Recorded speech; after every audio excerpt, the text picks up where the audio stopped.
제가 지금 하는 강의 시간이 마지막 타임이거든요. 1시간 반을 진행할 텐데 정말 지금도 계속 입장해 주시고 계시고 정말 이 강의장을 꽉 채워주셔서 감사한 말씀 먼저 올리고 시작해 보도록 하겠습니다. 요즘 부동산 시장이 좀 많이 달라졌어요. 이거를 느끼시는 분들도 있고 여전히 뭐 부동산 시장 안 좋은 거 아니야? 라고 생각하시는 분들도 있겠지만 최근에 부동산 현장에 가봤다 혹시 있나요? 나 최근에 어디든 간에 나 동네 부동산이든 어디든 한번 가봤다 있나요? 네, 손 드시는 분들이 있고 안 드시는 분들도 있는데 요즘 현장에 가봤더니 급매물 많다 있었나요? 갔더니 급매물 많다 없죠. 사실 지금 급매 찾기가 쉽지가 않습니다. 가격대가 많이들 올랐어요. 그렇다 보니까 현실적으로 지금 투자가 쉽지가 않아요.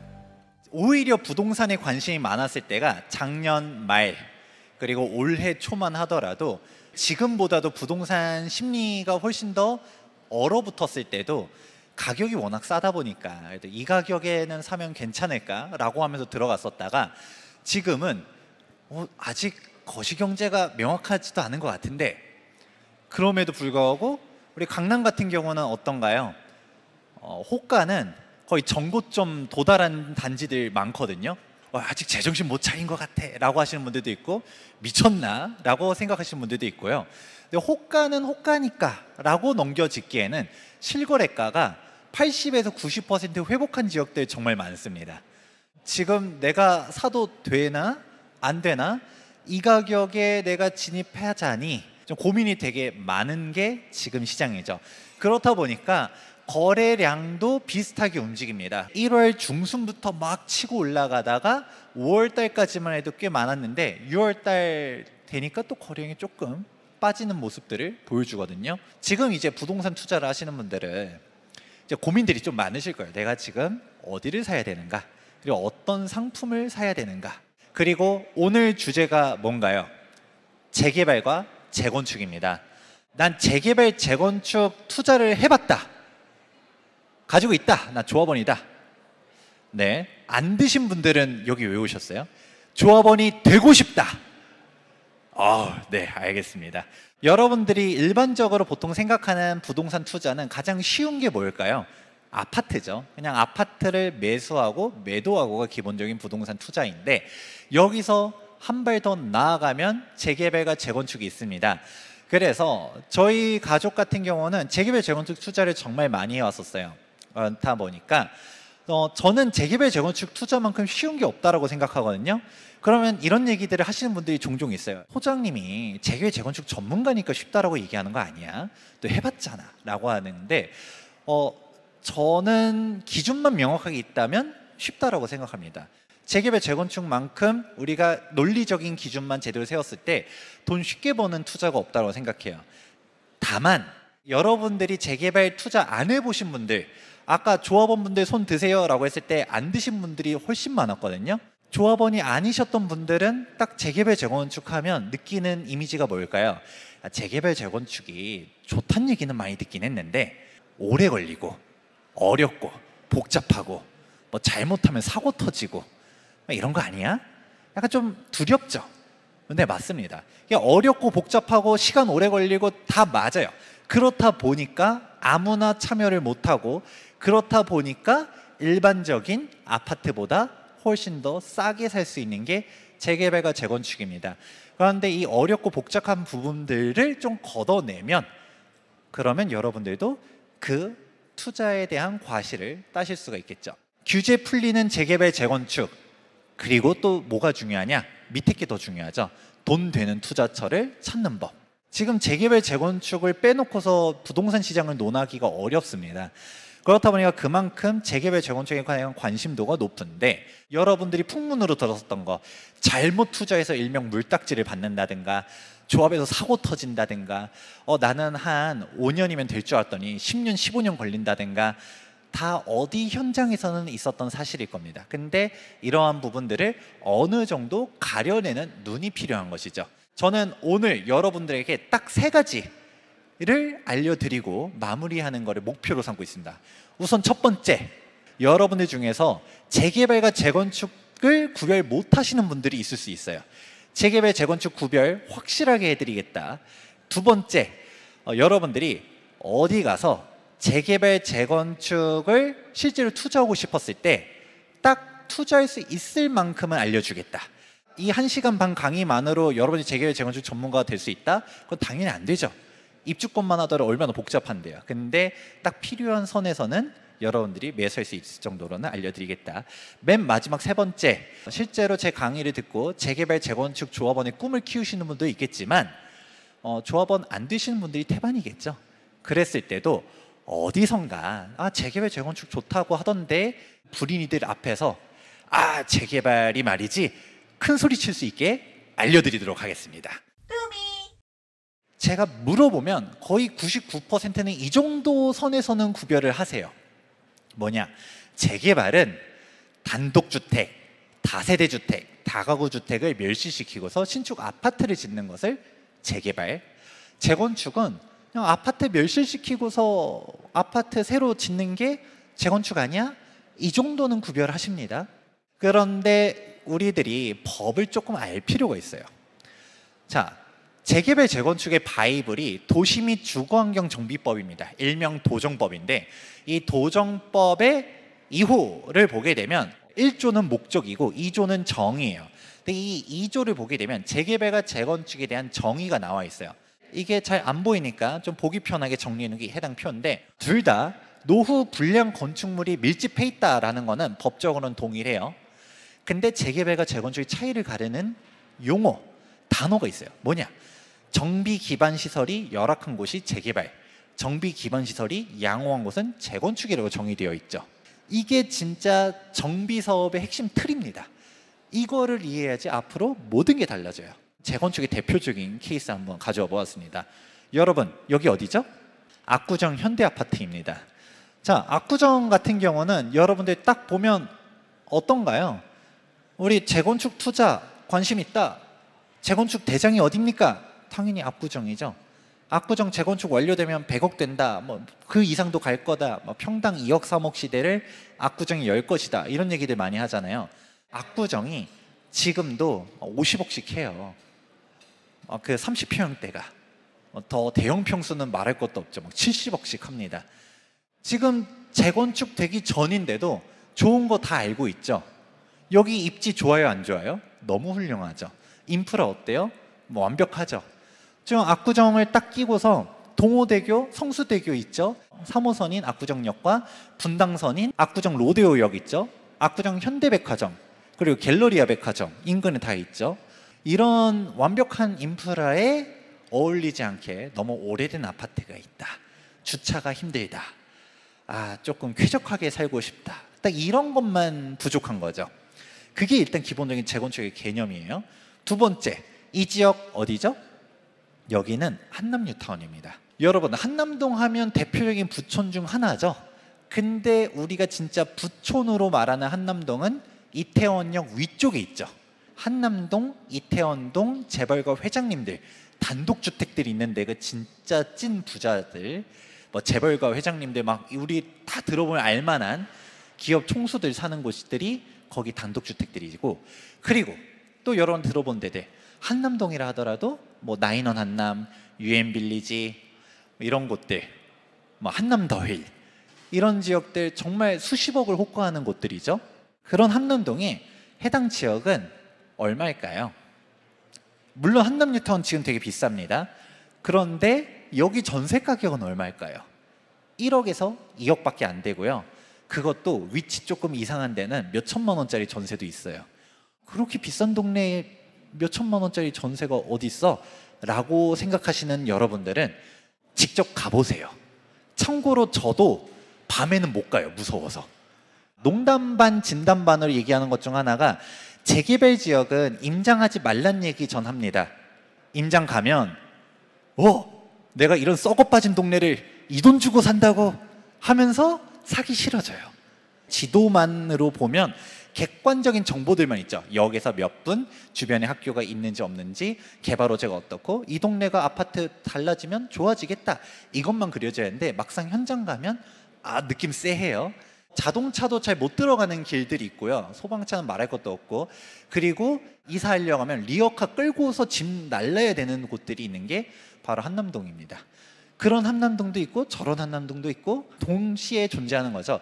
그래도 한남뉴타운은 워낙 이미지가 좋다 보니까 여기 주변은 개발만 되면 대박이겠구나 느껴지긴 하죠. 재벌가 회장님들 단독주택부터 시작해서 한강 건너에는 반포가 있고 또 바로 옆에는 동부이촌동이 있죠. 여기는 개발되면 무조건 좋겠다라는 생각들을 가지고 있지만 보통 일반적인 재개발 지역들은 현장 가면 큰일 나겠는데? 라는 생각을 가지고 있는 게 재개발이라는 거죠. 높으신 분들도 똑같이 인지하고 있다는 겁니다. 재개발과 재건축에 대한 규제들이 계속 풀리고 있죠. 특히 재건축에 대한 규제가 많이 풀리고 있는데 재개발은 왜 규제 안 풀어줘요? 높으신 분들이 봤었을 때 딱 생각하는 거예요. 진보 경제학자 분들이라든지 진보 정치인 분들이 봤었을 때 재개발 무용론, 재건축 무용론을 내세우는 분들이 있거든요. 왜냐하면 정비를 해도 실제로 주택 순증 효과가 그렇게 많지가 않아요. 여러분들 한번 생각해 볼게요. 강남에 모 재건축 단지 일반 분양 한 대라고 해서 한번 봤더니 일반 분양 세대가 몇 세대 나와요? 막 200세대, 많아야 300세대, 어떤 단지는 100세대가 안 돼, 몇십 세대 분양해. 재건축보다 재개발이 사업성 좀 더 좋다는 얘기들 많이 하죠. 재개발은 일반 분양 세대가 많으면 몇백 세대 그냥 나오는 데도 되게 많죠. 그렇게 나오다 보니까 재개발은 좀 승증 효과가 있나? 라고 보는데 사실 막상 보면 그렇지도 않아요. 오히려 재개발과 달리 재건축이 명확한 순증 효과가 있고 재개발은 가구수로 따졌을 때 순감이 되는 현장들도 생각보다 많습니다. 정답은 앞에 있었어요. 재개발과 재건축 차이 했었을 때 재건축은 아파트를 멸시시켜서 새로 짓죠. 그러면 명확하게 종전 조합원들이 있었고 임대주택이야 뭐 우리 게 아니니까 빼고 일반 분양 세대에서 늘어나는 것만큼 용적률 늘어나는 만큼이 순증이죠. 근데 재개발 같은 경우는 입주권이 1:1 매칭이 아니에요. 아까 단독도 있고 다가구도 있고 다세대도 있고 그렇다 했죠. 단독주택 생각해 볼게요. 1층 내가 살고 있고 2층 뭐 세줬어요. 혹은 거꾸로든가 아니면 뭐 반지하도 있어서 반지하 세줬어. 3개의 가구가 있는데 입주권은 단 하나밖에 안 나옵니다. 뭐 1+1 이런 개념은 빼고요. 기본적으로 하나밖에 안 나옵니다. 다가구도 생각해 볼까요? 내가 가지고 있는 다가구에 세입자가 6명이 있는데 입주권은 하나밖에 안 나와. 다세대 주택이야 돼야 그래야 하나씩 나오는 거죠. 그리고 너무 조그만한 주택들도 있죠. 뭐 방 하나짜리 원룸 여기도 입주권 받아고 뭐하고 그렇게 정비를 해나가다 보니까 가구 수는 오히려 줄어드는 현상이 많이 나타나는 게 재개발입니다. 재건축은 한다 하더라도 일반 분양 잘 안 늘어나. 가장 대표적인 케이스 어디죠? 헬리오시티. 지금 둔촌주공 입주하기 전까지는 단일 규모로는 제일 큰 세대수가 헬리오시티였거든요. 송파구 가락시형 재건축 9,500세대다 보니까 다들 막 얘기했잖아요. 1만 세대 입주 폭탄 하면서 막 얘기했는데 일반 분양 세대 몇 세대였을까요? 1,500세대. 거의 약 1만 세대를 재건축해야 일반 분양이 1,500세대 나오는 거예요. 그런데 재개발 같은 경우는 일반 분양 좀 많아 보여도 가구 수는 좀 준다. 그러면 사실 재개발, 재건축 둘 다 공급 무용론을 얘기하시는 분들이 종종 있는데 그렇지만 재개발은 현황이 어때요? 너무 낙후돼 있어요. 아까 제가 얘기했죠. 소방차가 못 지나간다고. 만에 하나 이게 불나면 어떻게 될까요? 대참사가 나겠죠. 원래 이런 정비 기반 시설은 국가가 나서서 정비를 해줘야 되는 거예요. 근데 지금의 이제 예산도 많고 지자체도 돈이 많고 하지만 그동안 돈이 없었죠. 그래서 민간에다가 떠넘긴 게 정비 사업의 역사인 겁니다. 재개발 같은 경우는 공익적인 측면이 크다 보니까 규제를 강하게 할까요? 약하게 할까요? 약하게 하겠죠. 그리고 애초에 법적으로도 큰 차이가 나타납니다. 그래서 여러분들이 재개발과 재건축 봤었을 때 이 재개발, 재건축 예전에 사실 그렇게까지 구별을 안 하셔도 됐었어요. 둘 다 돈 버는 거니까. 그리고 오히려 재건축 투자가 생각하기 쉽죠. 근데 재개발과 재건축 일단 구별하셔야 돼요. 왜? 규제가 다르니까. 대표적인 규제가 뭐예요? 일명 재초안이라고 불리우는 재건축 초과이익 환수제인데 여러분이 자꾸 약어로 재초안 이러니까 재개발도 초과이익 환수제가 걸리나요? 라고 묻는 분들이 심심하면 한 번씩 나옵니다. 근데 재개발은 대상이 아니다. 해당 사항은 2019년도 12월 달에 재건축 초과이익 환수제 위헌 소송을 한남연립에서 소송을 걸었는데 결국 대법원 판결 결과 합헌 판결이 나왔습니다.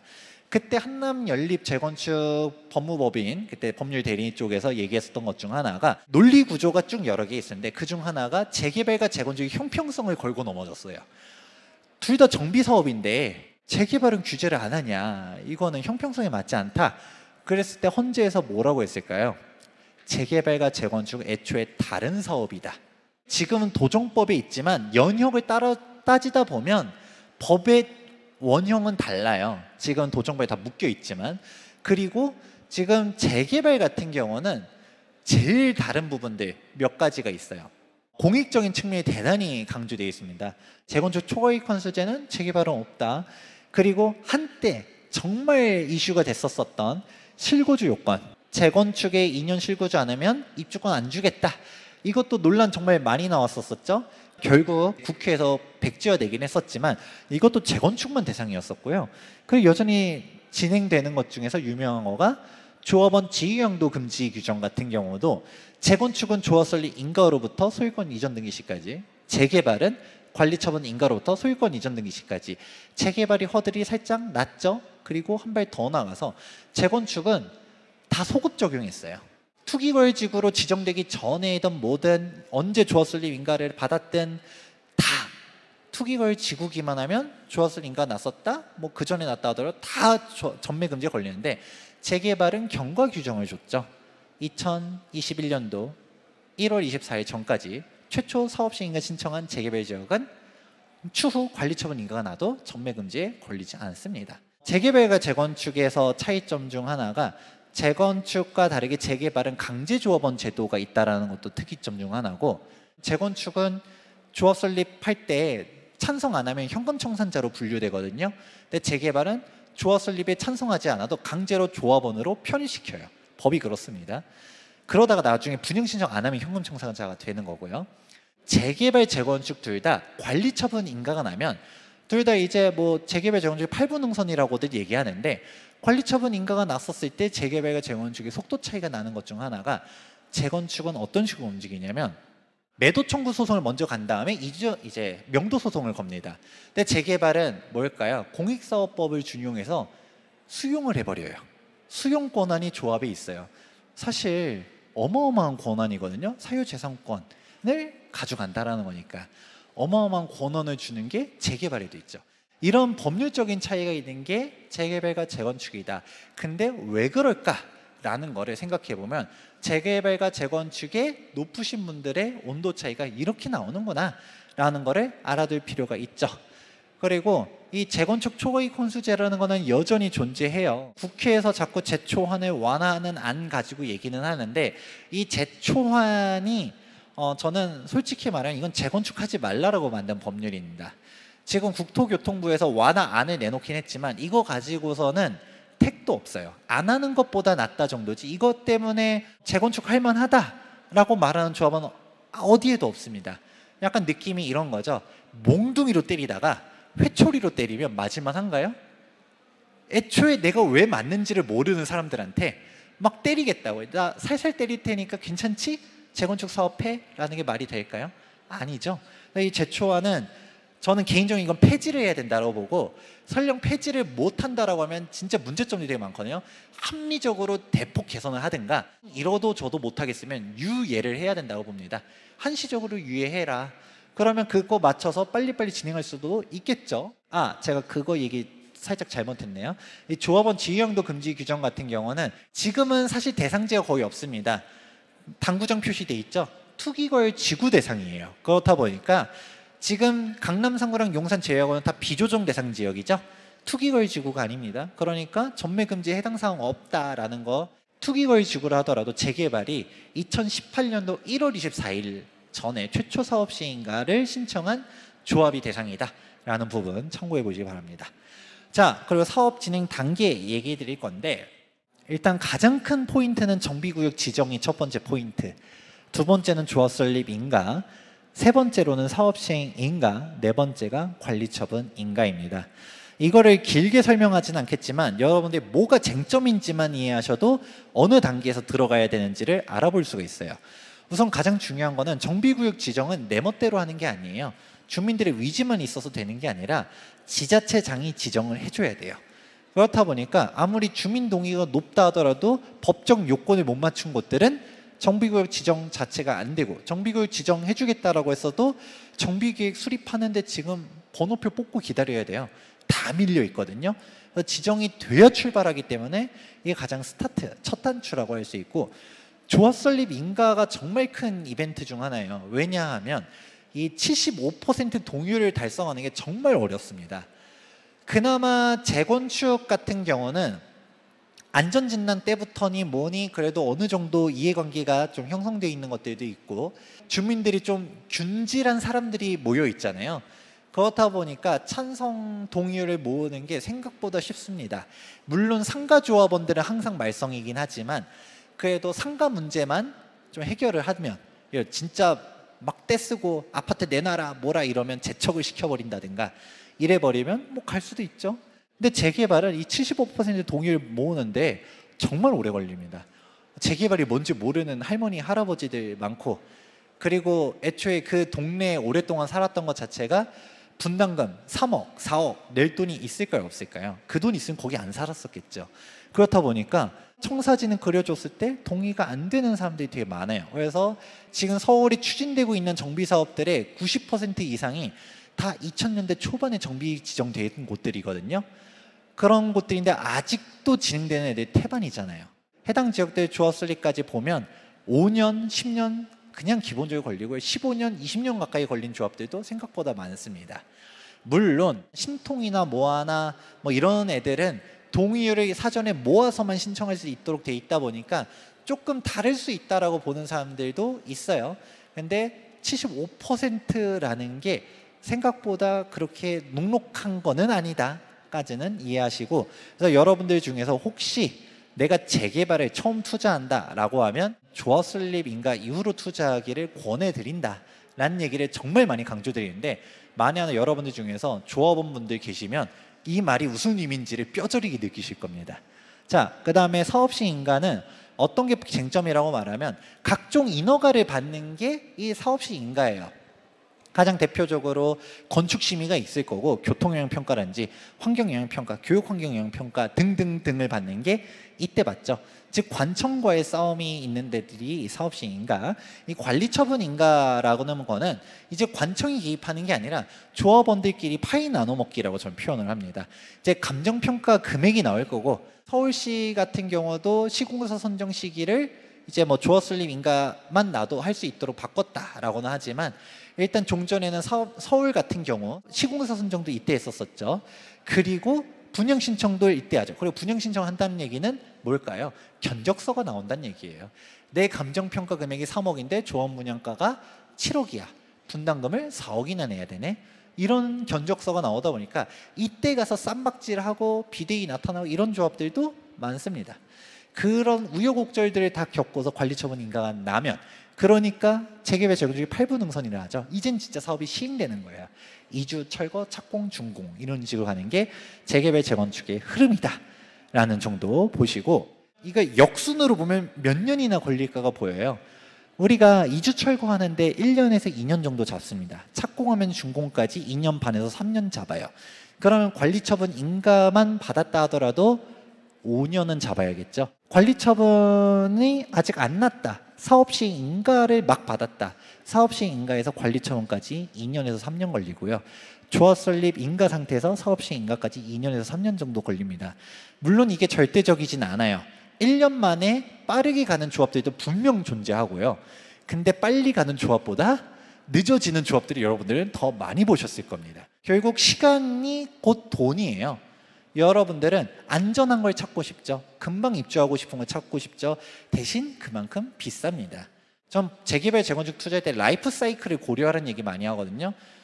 내 나이가 지금 벌써 50인데 지금 재건축 투자해서 내가 언제 입주하지? 환갑잔치 할 때? 칠순잔치 할 때 입주하면 어떡하지? 이미 내게 아니라 자녀 거죠. 얘 부모님이 정말 좋은 신축 아파트를 딱 들고 있어. 나 언제 줄까? 이 생각만 하겠죠. 그럴 거면 차라리 처음부터 신축 아파트에 대해서 엄청 비싸졌을 때 상속 증여 대비하면 답 안 나옵니다. 지금 쌀 때 미리 해줘라 라는 얘기 많이 하고요. 나이가 조금 어린 자녀들한테 그런 자녀들은 초기 지역들 해줘도 돼요. 뭐 제가 예정지 사지 말란 얘기 굳이 안 합니다. 조합수립 인가 안 난 데들도 우리 애가 뭐 지금 한 중학생이야 초등학생이야 에이 20년 뒤엔 뭐라도 되겠지 20년 지나도 뭐 아직 창창한데 생각하면서 들어갈 수도 있고 그리고 모든 부동산 투자는 완공까지 보는 게 아니죠. 중간에 단계 밟아 나갈 때마다 올라가는 게 있으니까 그런 시세 차익들 보면서 움직여도 되기 때문에 여러분들이 그런 부분들을 고려하면서 갈 필요는 있지만 아무 생각 없이 가는 거는 지양하면 좋을 것 같다. 이렇게 얘기를 해드립니다. 지금 뉴스 보면 어떤 식으로 나오나요?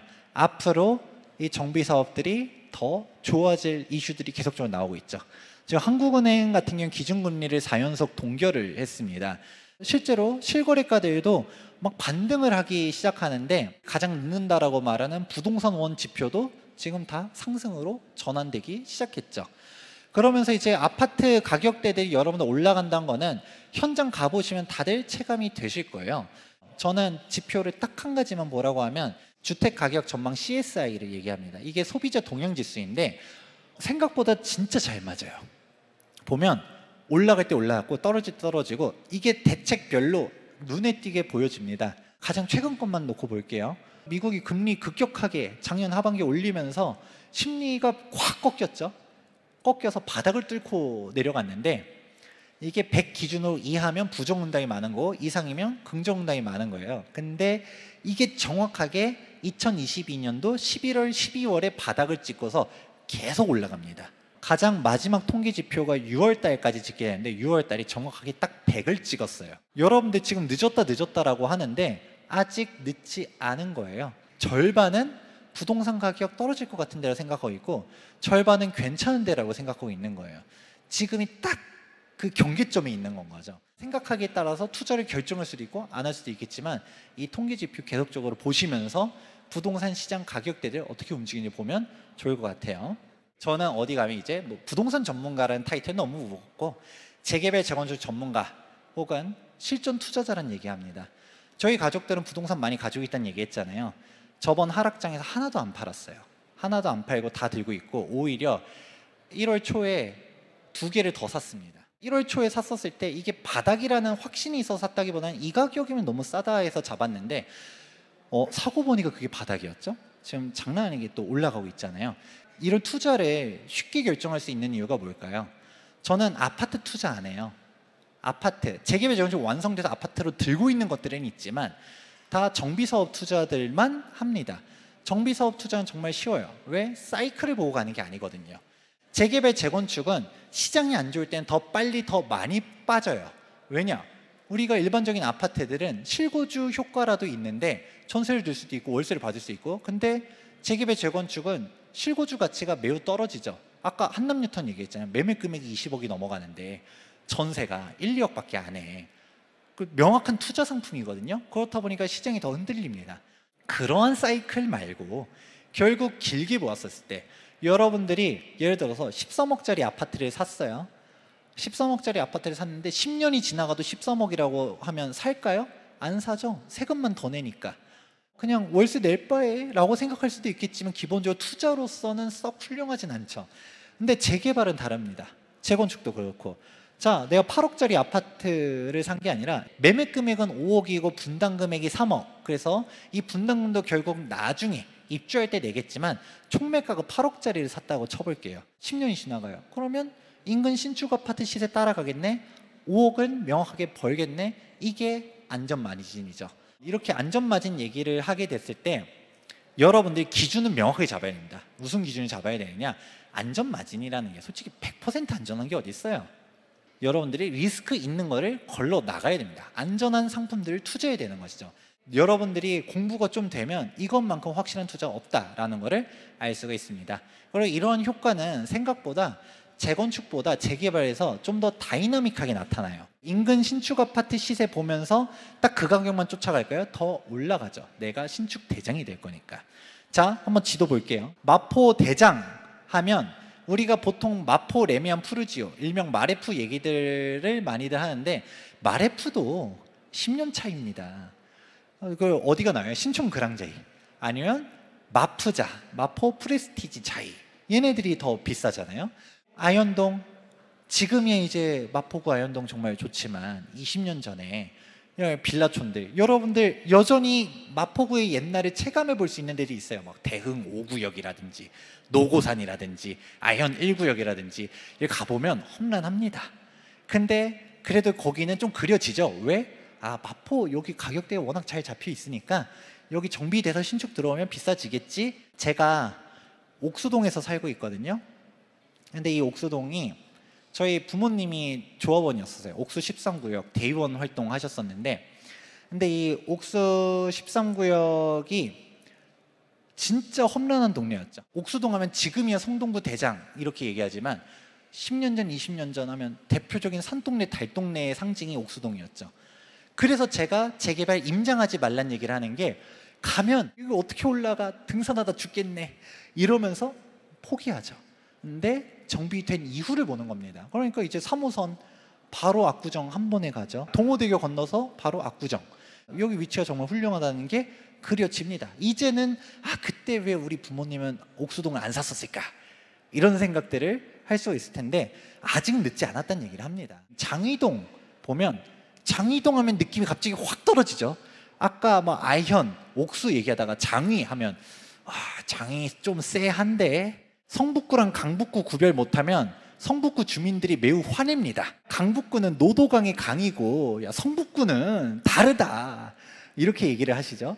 근데 그 성북구 주민들조차도 야 장의동은 좀 아니지, 그 동네 사람 사는 동네가 아니야 라고 생각하는데요. 사람 사는 동네가 아닌 곳들이 재개발이 돼요.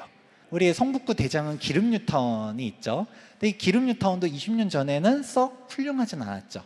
그래서 저는 지도를 보라는 얘기를 해요. 상상력을 발휘해라. 여기 정비되면 어떻게 될 것이냐. 여기는 또 어딘가요? 은평구죠. 녹번역 일대 신축 아파트들 다 정비돼서 엄청 비싸죠. 근데 아이러니하게 은평구 오래 사셨던 분들은 물어보면 다 압니다. 은평구에서 그나마 사는 사람 동네가 연신내, 불광 이쪽이 사는 사람 동네였지, 녹번, 응암 거기는 가면 안 돼. 그리고 지금 수색증산 뉴타운 엄청 비싸죠. 근데 수색증산 뉴타운 거기는 진짜 철거민들 있고 막 앞에 막 무슨 그때 당시 난지도 있고 뭐하고 그 동네는 이랬었던 곳인데 오히려 그런 동네들이 먼저 정비가 되었죠. 그리고 여기 연신내 불광 이쪽도 지금 정비가 되고 있죠. 지금 현재를 보는 게 아니라 앞으로 이 동네가 어떻게 바뀔까를 생각해 보면 재건축보다도 재개발의 기회가 좀 더 많은 거는 팩트입니다. 왜? 재건축은 딱 보면 좋거든요. 아파트만 오래됐지 좋은데 재개발은 동네 임장 가는 순간 여기 좀 아닌 것 같아, 생각보다 비싼 것 같아, 사업 잘 될까? 막 이런 생각들이 들다 보니까 재개발에 그런 고민이 좀 있다라는 얘기를 합니다. 여러분들이 재개발과 재건축을 이제 본격적으로 투자를 하려고 했었을 때 이제는 기회가 많이 왔죠. 지금은 정비 사업의 흐름을 탔어요. 가장 먼저 재개발 먼저 얘기해 보도록 하자면, 지금 전 정권에서 발표했었던 재개발 대책들만 쫙 모아보았는데 어마어마하게 많죠.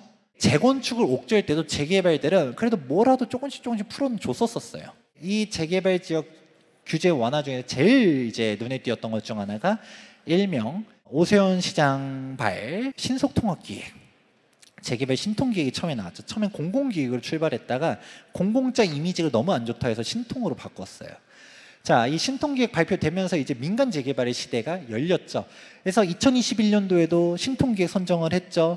2022년도에도 신통기획 2차 선정을 했었죠. 그리고 또 뭐가 나왔어요? 모아타운이 나왔죠. 재개발 같은 경우는 도정법에서 노후도라든지 접돌, 과소필지, 호수밀조 법적인 기준을 못 맞추면 애초에 정비구역 지정이 안 됩니다. 모아주택 같은 경우는 이 기준을 좀 더 낮췄죠. 그렇다 보니까 모아타운으로 가면 대상질이 많이 늘어났고, 이거 덕분에 재개발 지역이 안 될 것 같았었던 재개발 예정지들, 그냥 빌라들 가격대가 다 올라갔습니다. 그래서 모아타운도 처음에 시범 선정부터 시작해서 1차 선정하고 2022년도에만 2차 선정까지 2번을 해버리면서 서울 전체 재개발 판으로 바꾸더니 이제 한 발 더 나아갑니다. 모아타운 수시 선정하겠다고 2월 달에 먼저 발표를 하더니 이제는 5월 달에는 신속통합기획도 수시 선정을 한대요. 신속통합기획 새롭게 선정된 곳들, 모아타운 선정되는 곳들 선정하려고 동료 열심히 모으는 데들 정말 많습니다. 그래서 이런 지역에서 기회가 있긴 해요. 리스크는 분명 존재합니다. 제가 재개발 주어슬리 인가 이후로 투자했으면 좋겠다라는 얘기는 해드렸잖아요. 근데 여기 계속 기웃기웃거리는 이유가 뭐예요? 싸니까. 조금 돈 들여서 하고 싶긴 한데 여기 싸니까 자꾸 혹하죠. 근데 이게 바람은 타는 게 맞아요. 근데 얘네들이 완성이 될까는 조금 다른 얘기거든요. 그래서 바람 탈 때 들어갔다가 시세 차익 보고 빠져나가는 것까지는 뭐 그건 말리진 않고요. 왕궁을 볼 때는 오늘 이 강의 끝까지 잘 들어보면서 옥석 가리기가 좀 필요하다는 얘기는 해드리겠습니다. 신통기획이니 모아타운이니 계속적으로 정비사업들 확대하겠다라는 사항은 2022년도 816 부동산 대책에서도 내용이 나왔었고요. 본격적으로 이제 재건축 규제 완화들도 나옵니다. 드디어 2022년도 12월 달에 안전진단 합리화 방안이 나왔어요. 이 안전진단 합리화 방안이 정말 중요한 거가 그동안 재건축, 제가 전 정권에서는 재건축 절대 안 된다는 얘기 많이 했었거든요. 왜 안 될까요?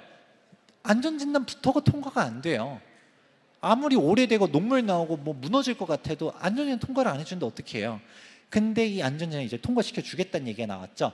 이게 해당 사항들은 쭉 읽어보시면 되는데 가장 핵심은 이거예요. 안전진단을 막았었던 원흉 중 하나가 도정법 12조에 안전진단에 대한 사항이 일단 정의가 되어 있고요.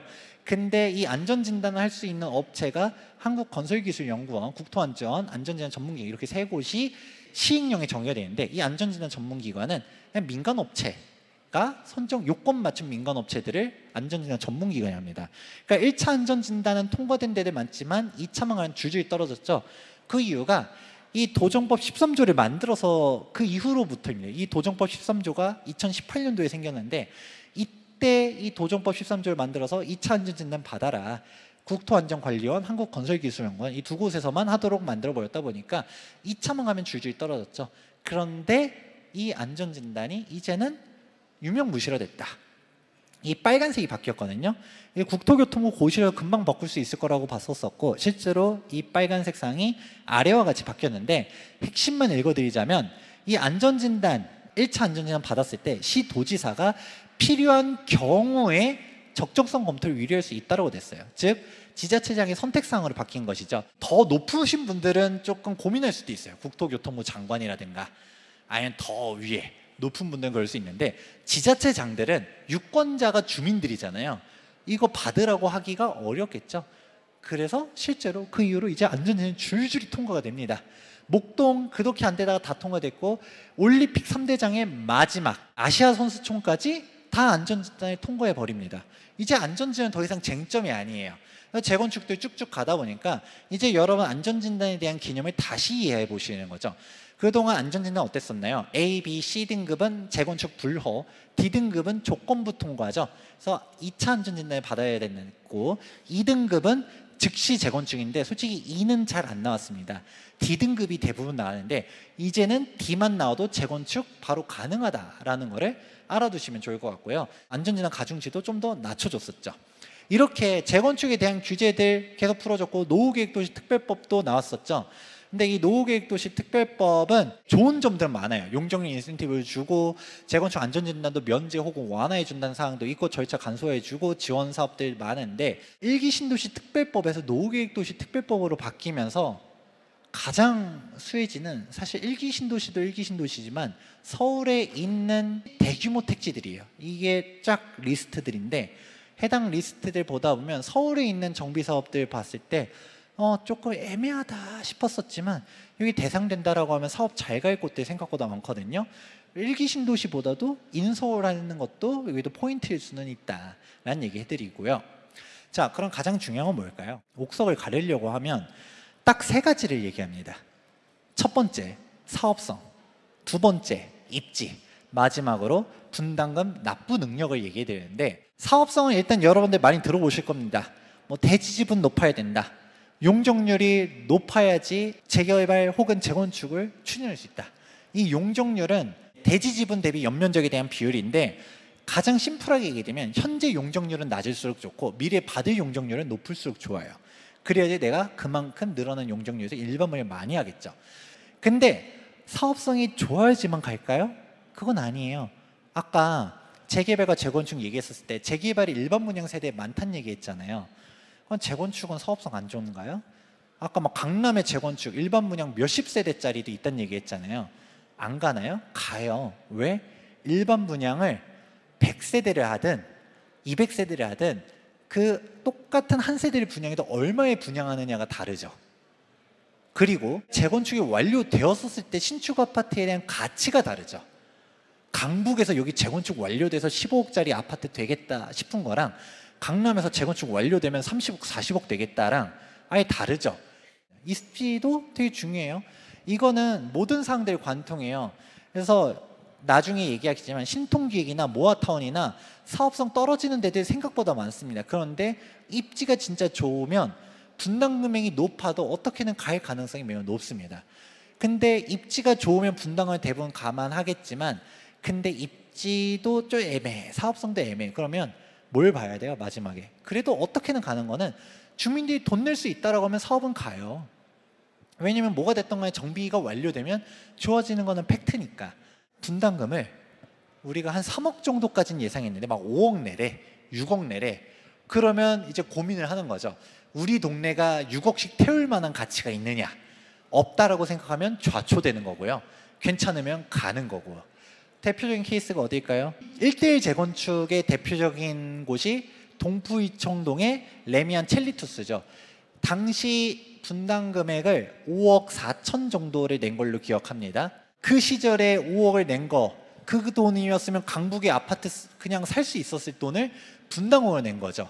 그만큼 동부이천동의 사람들이 대단한 거죠. 우리 임대 아파트 필요 없어. 1대1 재건축해서 쾌적하게 대형으로만 갈 거야. 이게 되는 데들은 사업성 안 나와도 가요. 그렇지 못한 데들은 사업 못 갈 가능성이 매우 높죠. 왜냐? 노후계획도시특별법에서 인센티브, 용적 인센티브를 준다 하더라도 자꾸 정부가 삥 뜯을 생각이 많아요. 형평성 문제, 역세권인데 용적 인센티브 준다면 비역세권인 곳들이 가만히 있을까요? 야, 초과이익을 좀 환수해 라는 내용이 저기 있죠. 그런 식으로 이것저것 삥 뜯고 뭐하고 한다라고 하게 되면 일기 신도시도 놓고 보면 용적률 500% 과연 잘 될까? 이게 사업이 제대로 진행될까라는 얘기들 많거든요. 그렇다 보니까 이런 용적률 인센티브를 어떻게 줄까요? 인프라가 문제될 수 있겠죠. 그렇다 보니까 역세권 중심으로 줄 가능성이 매우 높아요. 근데 이 역세권에 대한 범위가 우리가 서울시 기준으로 보면 뭐 350m 이런 얘기도 하잖아요. 근데 제가 한번 원을 다 그려봤거든요. 300m 하면 대상지가 너무 적고 1000m를 하면 너무 많아요. 이러면 사실 다 해주면 다 해줬지 왜 얘는 빼고 이런 얘기 나올 것 같아. 개인적인 뇌피셜로는 한 500m 정도 되지 않을까 라는 생각합니다. 그래서 용적 인센티브는 이런 데들이 될 텐데 얘네도 무조건 다 되진 않을 거예요. 아까 말했던 것처럼 과도한 인센티브를 주면 너 임대주택 넣어라, 기부 체납해라, 뭔가 이런 의무들을 부여할 가능성이 높잖아요. 대표적인 사례가 공공재건축이 망했죠. 공공재건축이 왜 망했을까요? 보다 보면 용적률 인센티브 500%도 주겠다, 뭐 지원해 주겠다, 인허가 빨리 해주겠다라고 했었지만 재건축 초과이익 환수제 그대로 있고 분양가 상한제 그대로 있고 세대수만 많고 분담금 많아지면 또 어떻게 될까요? 너 돈 더 내 이런 얘기 할 거잖아요. 더군다나 임대주택 짓는 것도 표준건축비로 짓거든요. 그렇다 보니까 오히려 마이너스예요. 그러니까 차 떼고 포 떼고 남는 게 없네 하면서 반대했죠. 그래서 일기 신도시도 막상 뚜껑 까보고 보면 잘 안 될 수도 있어요. 그래서 너무 특별법에 연연하기보다는 그 자체로 잘 갈 곳들을 가라는 얘기합니다. 그리고 뭐 이주대책 과연 잘 될까요? 일기 신도시 인구가 100만 인구거든요. 이 100만 인구 어떻게 이주할까요? 이주 대책 안 나오는 순간 번호표 잘못 뽑으면 끝나요. 여의도라든가 목동이라든가 동시에 정비사업 추진되는 애들 우리가 1호로 가겠다면서 빨리빨리 하죠. 왜일까요? 목동 동시에 몇만 세대 이주 절대 허용 안 해줄 겁니다. 그러니까 먼저 내가 관리처분 인가 받아서 빨리 이주 들어가야지 라는 얘기하죠. 일기 신도시도 번호표 잘못 뽑으면 엄청 오래 걸릴 수도 있어요. 일기 신도시도 청사진을 그려보면 너무 행복한 미래들이 가려질 것 같은데 잘못하면 이 인프라 터져나가고 잘 안 되고 막 이제 비리가 나타나서 사업하지 말자고 그러고 그럴 가능성이 있다라는 거죠. 일기 신도시만 해도 그런 게 그려지는데 저는 재개발 재건축 투자하려 하더라도 1기 신도시까지 가란 얘기합니다. 1기 신도시 정도 되면 살기 좋아요. 인프라도 그대로 잘 갖춰져 있고 학군도 괜찮고 서울 접근성들, 지하철들이 다 갖춰져 있습니다. 그런데 1기 신도시보다 멀리 있는 지역들은 어떻게 될까요? 아까 1기 신도시조차도 용적률 막 늘어나가지고 인구가 지금 100만 인구였는데 150만 인구가 돼요? 200만 인구가 돼요? 그럼 1기 신도시보다 멀리 있는 경기도들은 지옥이 열리겠네? 생각을 해볼 수 있어야죠. 1기 신도시 말고도 되게 많거든요. 근데 생각보다 주목해야 되는 지역들이 그렇게 많지 않습니다. 사실 원론적으로 1기 신도시 특별법, 노후계획도시 특별법을 너무 맹신하지 말란 얘기예요. 이 법이 없어도 갈 곳들을 가란 얘기합니다. 법이 없어도 갈 곳들, 대표적인 게 목동이죠. 목동 신시가지도 되게 넓고 여기 1기 신도시 특별법 적용 대상이긴 한데 여기는 그런 거 필요 없어요. 왜일까요? 대지 지분이 너무 훌륭해. 용적률이 대부분 다 100%대 초반이죠. 앞단지뿐만 아니라 뒷단지도 마찬가지예요. 대지 지분이 정말 넓습니다. 안전진단만 통과되면 어차피 갈 곳들이었었어요. 근데 안전진단을 통과 안 시켜줬던 거죠. 근데 이제 목동은 지금부터예요. 지금부터 갈 거고 여기는 특별법 필요 없어요. 괜히 특별법 주면서 공공기여 해라, 임대주택 지어라, 막 감내 내놔라, 대출 내놔라 할 거잖아요. 조합들도 별로 관심 없습니다. 우리는 우리끼리 빨리빨리 가자. 이러면서 지금 신탁사 지정하는 데들도 있고 법안과 상관없이 움직이고 있는데 1기 신도시는 어떤가요? 온도 차이가 좀 느껴지죠. 법안 언제 통과되냐? 이것만 기다리고 있어요. 이것만 봐도 법이 없어도 갈 만한 지역과 법이 있어야지 가는 지역들을 구별할 필요가 있다는 얘기들을 해드립니다. 그러니까 용도지역, 우리가 용적률 이런 얘기 하는데 지금 1종, 2종, 3종 많이들 들어봤죠? 현재 용적률이 낮을수록 앞으로 받을 용적률 높을수록 이런 사항들을 잘 체크해 보시면서 가셔야 되고요. 그러고서 제가 사업성 얘기했고 입지 얘기드렸죠. 분당은 납부 능력까지 얘기를 해드렸었어요. 이런 기준들을 맞춰야지 여러분들이 투자를 하실 수가 있는 겁니다. 이런 셋 중 하나도 만족이 안 됐다. 처음에는 좋은 게 좋은 거라고 막 추진하다가 엎어질 가능성이 있다는 거죠. 그러면 이거는 투자 실패예요. 제가 아까 안전마진 얘기했잖아요. 시간이 지나가면 이만큼 돈을 벌겠다라는 거는 결국 시간이 지나서 완성이 돼야지 버는 돈인데 우리 사업하지 말자. 정비구역 해제됐어요. 그럼 어떻게 될까요? 돈을 버는 게 아니라 프리미엄이 날아가겠죠. 그러면 손해예요. 마이너스예요. 그건 진짜 안전마진이 아니라 여러분들이 재개발 재건축에 대한 선입견이라고 할 수도 있겠지만 뭐 실패한 사례들 많이 들어봤던 것처럼 정비사업 잘못 투자했다가 돈 잃어버렸다라는 거죠. 이런 기준들을 잘 맞춰서 어차피 갈 곳들 이거를 명확히 구별하지 못하면 못 갑니다. 그리고 이거를 왜 많이 강조드릴까요? 예전에는 재개발 재건축 가는 데들이 뻔했어요. 근데 지금은 선택지가 너무 넓어졌어요. 아까 재개발 같은 경우도 예전에 박원순 전 서울시장님 있었을 때는 있었던 정비사업도 해제하면 해제했지 신규 지정들을 안 해왔단 말이죠. 그랬는데 지금 막 지정되고 있죠. 여기도 정비사업한대, 저기도 정비사업한대. 선택지가 많아. 재건축도 예전에는 가는 데만 갔는데 안전지는 다 통과한대. 너무 선택지가 많아. 여기서 될 만한 곳과 안 될 곳들 제대로 구별하셔야지 여러분들의 피 같은 돈을 지킬 수가 있다. 얘기를 해드립니다. 리모델링은 간혹 저보고 악감정 있냐고 말하시는 분들이 있는데 악감정은 없지만 현실적으로 리모델링은 쉽지 않다라고 봐요. 리모델링은 지금 반대 막 엄청 많이들 하고 있죠. 이젠 재건축이 되니까 굳이 리모델링 할 필요가 없죠. 그러니까 이제 재건축 가다 보니까 리모델링도 주어 설립 인간하고 어느 정도 많이 가 있는 데는 사실 지금 시점에 되돌이키려고 하면 너무 어려울 겁니다. 이해관계도 복잡하고 그런 데는 차라리 빨리 가는 것도 상책이라 봐요. 근데 이제 리모델링 추진하겠다라고 하는 데들은 굳이 투자하지 마세요. 분명 재건축으로 다 바뀔 겁니다. 지금 하다못해 조합 설립 인간한 리모델링 지역들 중에서도 재건축 얘기들이 되게 많이 나오거든요. 한동안 되게 시끄러울 겁니다. 리모델링은 사실 신축이 아니라 세미 신축을 만드는데 공사비는 재건축이랑 리모델링이랑 별 차이 안 나요. 1:1 재건축을 해도 이게 더 나은 거 아니야? 라는 생각들을 하죠. 그런데 그동안 리모델링파가 득세했던 이유는 뭐예요? 안전진단에서 다 떨어지니까. 근데 이제 안전진단은 더 이상 쟁점이 아니죠. 리모델링도 어려울 겁니다. 그리고 또 무서운 거는 지금 공사비가 계속 올라가죠. 철근값이랑 원유 값은 좀 떨어지고는 있는데 근데 시멘트 가격은 계속 올라가고 있어요. 그리고 인건비도 계속 올라가고 있죠. 그렇다 보니까 공사비가 재정년만 하더라도 평당 300에서 500 얘기하는 게 엊그제 같은데 지금은 새로 수주하고 있는 현장들 보면 700에서 800선이고요. 좀만 지나가면 평당 1000만 원 시대가 올 수도 있다는 얘기를 해요. 왜? 원자재가 계속 올라가니까. 그리고 건설사가 과도한 폭리 취하는 것 같죠? 건설사의 영업이익률 한번 보세요. 계속 떨어지고 있습니다. 예전 사업성 기준으로 괜찮았던 지역들도 앞으로 어려워질 가능성이 높아요. 특히 소규모 재건축, 소규모 재개발 현장들은 도급 단가 맞추기 어려울 겁니다. 평당 1000만 원 그냥 나올 수 있기 때문에 사업성 보수적으로 판단하시기 바라고요. 분담금 내고 갈 수 있냐 없냐 제가 강조 계속 드렸죠.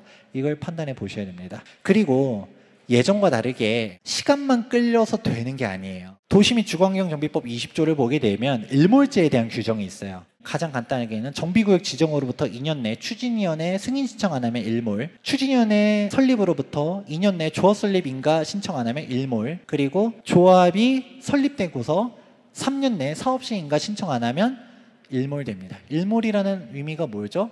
해가 지는 거죠. 시효가 있다는 거예요. 즉 정비구역을 해제한다는 겁니다. 내가 봤을 때 여기 사업성 괜찮아, 입지 괜찮아 한다 하더라도 으쌰으쌰하지 못하고 살짝 삐끗하는 순간 정비구역 해제될 수도 있다는 거 정말 강조드리고요. 이게 모든 정비사업은 대상이 아니에요. 여러분들 오늘 이 자리에 처음 듣는 분들도 있을 겁니다. 2012년도 2월 1일 이후로 최초로 정비계획을 수립하는 곳들부터입니다. 그렇다 보니까 아까 얘기했죠? 박원순 전 서울시장님이 있었던 정비사업도 해제하면 해제지 신규 지정들 안 해왔다 보니까 대부분은 일몰제 적용이 아니에요. 그래서 한남뉴턴만 본다 하더라도 조합설립 인가 받고도 6년째 민기적 민적 거려도 해제가 안 되잖아요. 근데 이제 앞으로는 민기적 거리면 일몰되는 거죠. 이게 좋은 효과일 수도 있어요. 뭐 빨리빨리 가라, 속도전 안 하면 너네 해제시켜 버릴 거야 라고 할 수도 있겠지만 까딱 잘못하면 공사비 생각보다 많이 나오는데 사업성 안 나오는데 하는 순간 재개발 재건축 백지화 될 수 있다는 것도 인지는 하시면서 이거 2012년도 2월 1일도 정말 중요한 포인트다. 투자할 때 안전한 거, 이런 리스크를 하나씩 제거하는 거거든요. 제가 아까 조합설립 인가 얘기했지만 더 앞단계로 관리했었을 때는 정비구역 지정이 2012년도 전이냐 후이냐 이것도 중요한 포인트겠죠. 그리고 최근에 정말 정비업계에 이슈가 될 만한 판결이 나왔어요. 대법원 판결문인데 혹시 다물권자 물건 사면 현금 청산당한다. 1인 다물권자가 1세대 다물권자냐 이거를 좀 구별을 합니다. 업계에서는.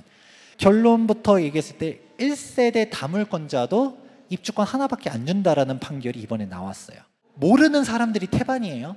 왜냐하면 예전에는 그렇지 않았으니까. 그래서 얘기해 드리는 거예요. 다물권자 예전에 구별을 했었어요. 내가 여러 개를 가지고 있는 케이스가 있고 여러 개긴 하지만 아빠한테 엄마한테 아들한테 따로 있는 경우들도 있었어요. 이게 법률적으로 달라왔었습니다. 어떻게 달랐냐? 1인 다물권자 거를 샀으면 입주권이 하나밖에 안 나와요. 즉 아파트를 받긴 받는데 공유 지분으로서 받죠. 우리가 통상 말하는 독립적인 분양 신청 권한이 없는 물딱지 이런 식으로 얘기하죠. 현금 청산 이렇게들 얘기하는 게 해당 케이스입니다. 이런 거 사면 안 되죠. 근데 아빠 따로 엄마 따로 아들 따로 인거를 샀다라고 하면 각자 입주권이 좋았고 지금까지 판례들도 그래 왔었습니다. 이 대표적인 케이스가 2012년도에 나왔었던 법제처 법령 해석에서 꼭 1조합원이랑 1입주권이랑 상호 매칭되는 게 아니다. 1인 다물권자가 아니라 1세대 다물권자 같은 경우는 입주권을 준다. 그렇게 얘기했었고 그동안 국토교통부에다가 질의를 올렸어도 다 답변이 나온다라고 했었고 실제로 현장에서도 이렇게 거래를 해왔고 또 조합에서도 입주권을 부여해 왔었어요. 근데 이게 이제 안 준다라는 겁니다.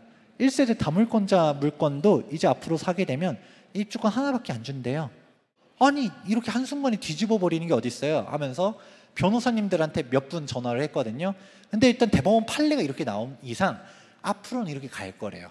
그러면 지금까지는 다 이렇게 입주권 부여해왔고 이렇게 거래해왔는데 시장 혼란이 올 거 아니에요? 당연히 올 건데 일단은 그래도 관리처분 받아서 분양 자격 주고 그렇게 간 데들은 괜찮을 텐데 앞으로 새롭게 관리처분 수립하는 데들은 약간 논란이 될 여지가 되게 많습니다. 여러분들 혹시 다물권자 매물들 했을 때 1인 다물권자는 원래도 안 되어 왔었지만 1세대 다물권자 산 사람들은 앞으로 진짜 큰일 날 수 있다. 거래하시는 분들, 매수하는 분들이 잘 알아봐야겠지만 입주권도 재개발 재건축이 정말 어렵고 복잡합니다. 재개발 재건축에 이런 다물권자 문제만 있는 게 아니라 5년 재당첨 금지도 있고요. 도정법 시행령 다 파고 들어가면서 연역에 따라서 어떤 건 입주권 주고 안 주고 되게 어렵고 복잡하거든요. 잘 검토하면서 사라. 이런 것들을 조합에다가 꼭 물어봐서 이거 연역들을 좀 따져봐야 된다라는 얘기 해드립니다. 앞으로는 또 어떻게 적용될지 모르겠지만 이 도정법 규정을 아주 협소하게 해석해야 된다는 얘기 하더라고요. 예전엔 법제처에서 이걸 어떻게 봤었냐면 정확하게 1인 다물권자 안 된다라는 조항은 있어요. 한 세대에 여러 개가 있을 때를 규정해요. 원칙적으로 한 세대에 여러 개 있으면 하나밖에 안 나옵니다. 근데 해당 규정을 잘 보면 성인 자녀가 세대 분리를 하거나 이혼을 한 경우에는 입주권을 부여한다 라고 되어 있어요. 그러니까 즉 1조합원 1입주권이 매칭되는 게 아니고 엄마가 가지고 있던 거 자녀가 가지고 있는 거 사도 그 전에 된다라고 했는데 이제는 엄격하게 내가 한 채 가지고 있고 아내가 한 채 가지고 있어요. 그럼 이혼 도장을 찍어야지만 각자 입주권이 나옵니다. 놀랄 노자죠. 아무튼 법이 이래요. 대법원이 그렇게 하라고 합니다. 자녀는 성인이 된 이후에 팔아야지만 승계 취득자가 입주권이 온전하게 나온다. 이렇게 나오는데 이게 한동안 정말 논란이 많이 될 거예요. 지금 정비업계는 이것 때문에 난리 났거든요. 근데 여러분들 모르시는 분들이 있을 것 같아서 제가 이 정도로 간단하게 얘기 드리고 이거를 지금 법리적인 부분부터 해서 좀 상세하게 설명할 영상을 준비하고 있어요. 관심 있다면 저희 나중에 투미TV에 업로드 되는 걸 한번 살펴보시기 바랍니다. 그래서 어디? 재건축은 생각보다 지금 싼 거는 없어요. 많이 가격대들이 올라왔습니다. 왜일까요? 재개발과 재건축에 대한 규제 차이가 이렇게 있음에도 불구하고 사람들이 재건축을 좀 더 쉽게 생각합니다. 왜? 재건축은 입지가 깔끔하니까. 재건축 완료되면 좋아질 게 눈에 보이고 입주권, 아까 뭐 다물권자나 5년 재당첨 금지나 조합원 지위양도 금지 규정이나 이런 거는 재개발 재건축 둘 다 적용되지만 그 자체에 분양 자격이 있느냐 없느냐 판단은 재건축은 그래도 좀 심플합니다. 동호수 떼봐가지고 아파트 그냥 멀쩡히 가지고 있으면 입주권 나와요. 뭐 상가 이런 거 아닌 이상은 입주권 계산이 되게 심플합니다. 그렇다 보니 재건축이 먼저 움직이죠. 전 월세를 줘도 재개발보다는 재건축이 훨씬 우수하죠. 몸테크도 재개발은 몸테크 못해요. 근데 재건축은 몸테크 하는 분들 좀 되잖아요. 재건축은 딱 원론적으로 1기 신도시가 마지노선입니다. 절대 1기 신도시보다 멀리 가지 마세요. 1기 신도시까지는 그래도 애초에 노후계획도시 특별법이 과연 이게 혜택만 있을까? 제대로 갈까? 위문점은 분명 가지고 있습니다. 그래도 맨 처음에 출발이 1기 신도시 특별법이었다 보니까 또 1기 신도시에는 어떻게든 잘 해결해 나가려고 노력은 할 거예요. 근데 1기 신도시가 아닌 데들은 애초에 여기는 타깃이 아니었는데 형평성 얘기 나오다 보니까 노후계획도시 특별법을 바뀌었잖아요. 그래도 1기 신도시보다 안쪽에 있는 데들은 괜찮을 수는 있지만 멀리 있는 데들은 어떨까요? 잘 갈 수 있을까요? 여러분들 판단에 맡기겠습니다. 1기 신도시만 하더라도 아까 인프라 지옥될 수 있다는 얘기 드렸는데 그렇다 보니까 역세권 중심으로 이 특별법을 너무 맹신하지 말고 특별법이 안 돼도 갈 수 있는 곳들 가란 얘기예요. 뭐냐? 우리가 보통 1기 신도시가 용적률 200% 전후되어 있는데 다 용적률 높은 거 아니에요? 대지지분 괜찮은 1기 신도시들도 있거든요. 그런 데들은 나 특별법 필요 없어. 그냥 특별법으로 가다가 오래 걸릴 것 같아. 독자적으로 재건축할 거야.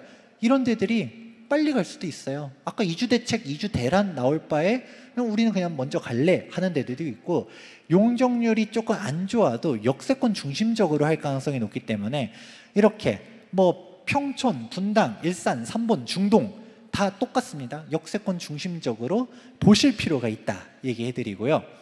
상기 신도시가 결국은 언젠가는 다가올 겁니다. 그래서 더 문제예요. 이 상기 신도시 이게 나왔을 때 어디가 반대를 많이 했었어요?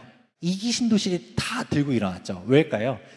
2기 신도시들은 뭐 1기 신도시보다 멀리 있었는데 3기 신도시는 1기 신도시보다 가까운데 서울 인접한 곳들에 붙여놨죠. 그렇다면 얘네 입주해버리면 다 터져나가는 거 아니냐. 경부고속도로 막 왕복 30차선 만들 거예요? 아니잖아요. 자유로 여기서 5차선 더 확장할 수 있을까요? 못하겠죠. 어떻게 갈까요? 다 차로 가면 다 죽어나갑니다. 상기 신도시가 지금은 쟁점이 아니에요. 나중엔 쟁점이 될 거거든요. 아직도 토지 보상 제대로 안 되고 있는 데들 많습니다. 그리고 지금으로부터 진짜 빨라야 5년 정도 지나야 첫 입주하는 아파트 나올 거고요. 근데 첫 입주에도 아직은 영향 주기는 어려울 거예요. 왜? 인프라가 개판일 거잖아요. 허허벌판에 학교도 없어. 근데 아파트만 덜렁 있어. 교통대책 아무것도 안 돼. 대표적인 케이스 하나 얘기해 드릴까요? 위례신사선 이제 하고 있잖아요. 이거 분당 걷어간 지가 언젠데 생각보다 교통대책 제대로 안 될 가능성이 높습니다. 상기 신도시 전 썩 추천하지는 않아요. 하지만 언젠간 되겠죠. 우리 동탄 생각해보면 어때요? 거기 멀리까지 왜 가? 아무것도 없어 막 이랬었는데 그 동탄 지금은 괜찮죠. 근데 그 수혜를 누가 받아요? 이동탄이 받아가죠. 1동탄 사람들은 고생만 엄청 많이 했는데 이제는 준신축이래. 준신축이를 불러주면 그나마 다행이고, 어이씨 뭐 이동탄이 되게 비싸. 이미 인프라 갖춰질 때쯤 되니까 이제 우리는 구축되고 있어. 이런 거죠. 그러니까 상기 신도시가 제대로 인프라를 갖춰 나갈 때쯤 되면 저는 진짜 빨라야 10년에서 15년, 길면 20년도 걸린다 봐요. 근데 언젠가는 시점이 다가옵니다. 그럼 경기도권에는 지옥이 열리겠죠. 1기 신도시 또 막 물량 때려놓겠대. 3기 신도시 물량 때려놓겠대. 경기도 어떻게 될까요? 그래서 나온 게 이런 불만들을 담재우기 위해서 발표된 게 GTX죠. 이런 중전철 혹은 GTX, 광역교통망 안 갖춰져 있는 것들은 사실 진짜 어려울 가능성이 매우 높습니다. 이런 1기 신도시를 마지노선을 제안해 줬어요. 그러면 좋은 데는 어딜까요?